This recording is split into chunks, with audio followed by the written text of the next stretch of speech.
The sailors were petrified with horror when they encountered this in the middle of the ocean. For 14 grueling days, the fishing vessel Seabourn Hope battled the Pacific's merciless waves.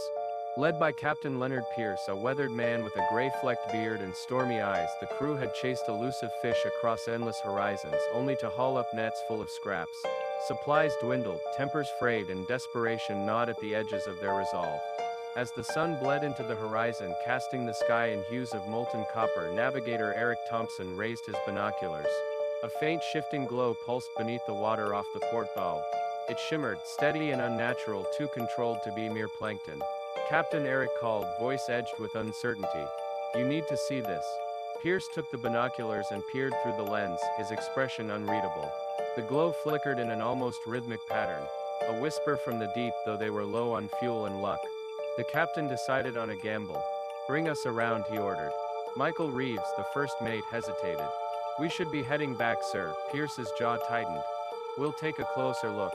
No one spoke as Seabourn Hope crept toward the eerie glow. It was mesmerizing, like the ocean itself was beckoning. Henry Joe, the mechanic, coaxed the engines for every last bit of power. Amir Abdul, the cook, stirred a pot of stew in uneasy silence.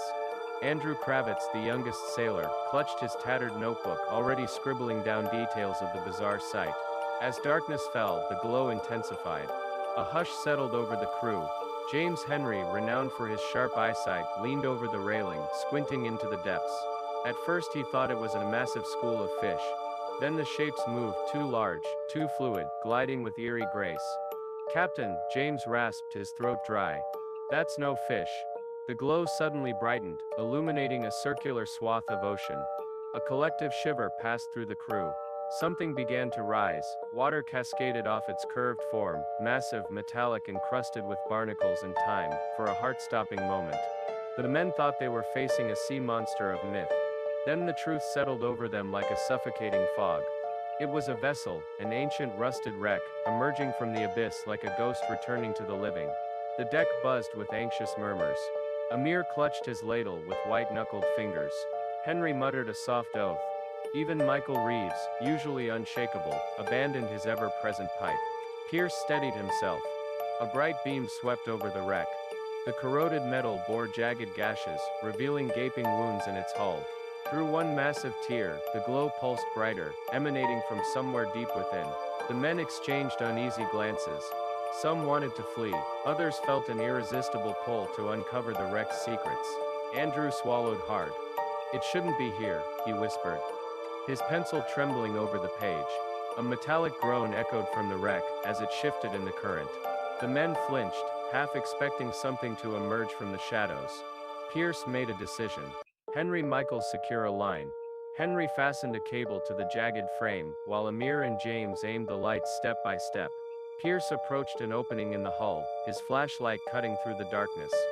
Inside, algae-coated corridors stretched into the unknown. Broken cables dangled like severed veins. The air reeked of rot and stagnant water. Then they saw the bodies. Skeletons, draped in tattered uniforms, lay half buried in silt. The sight turned their blood to ice.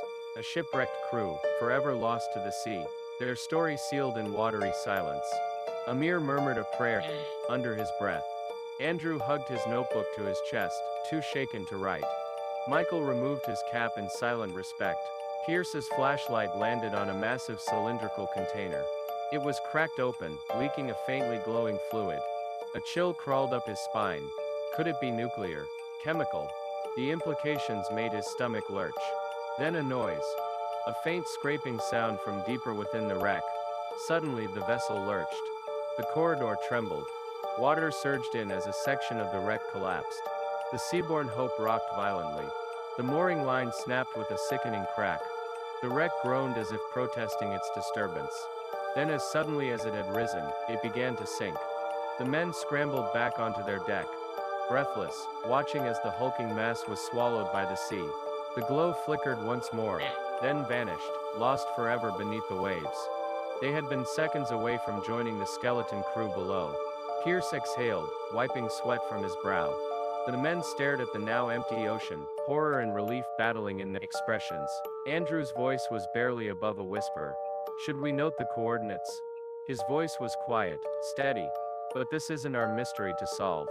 As the Seabourn Hope turned away from that haunted place, the weight of what they had witnessed settled over them. They had glimpsed something the ocean never meant to reveal. Dawn eventually broke, scattering light across the endless waves, but no amount of sunlight could erase the nightmares they now carried. Andrew scribbled in his notebook, "Encounter with a sunken craft, glowing. Skeletons found. Vessel resubmerged. Coordinates recorded." The words felt inadequate, mere shadows of the terror they had faced, as the ship sailed toward familiar water.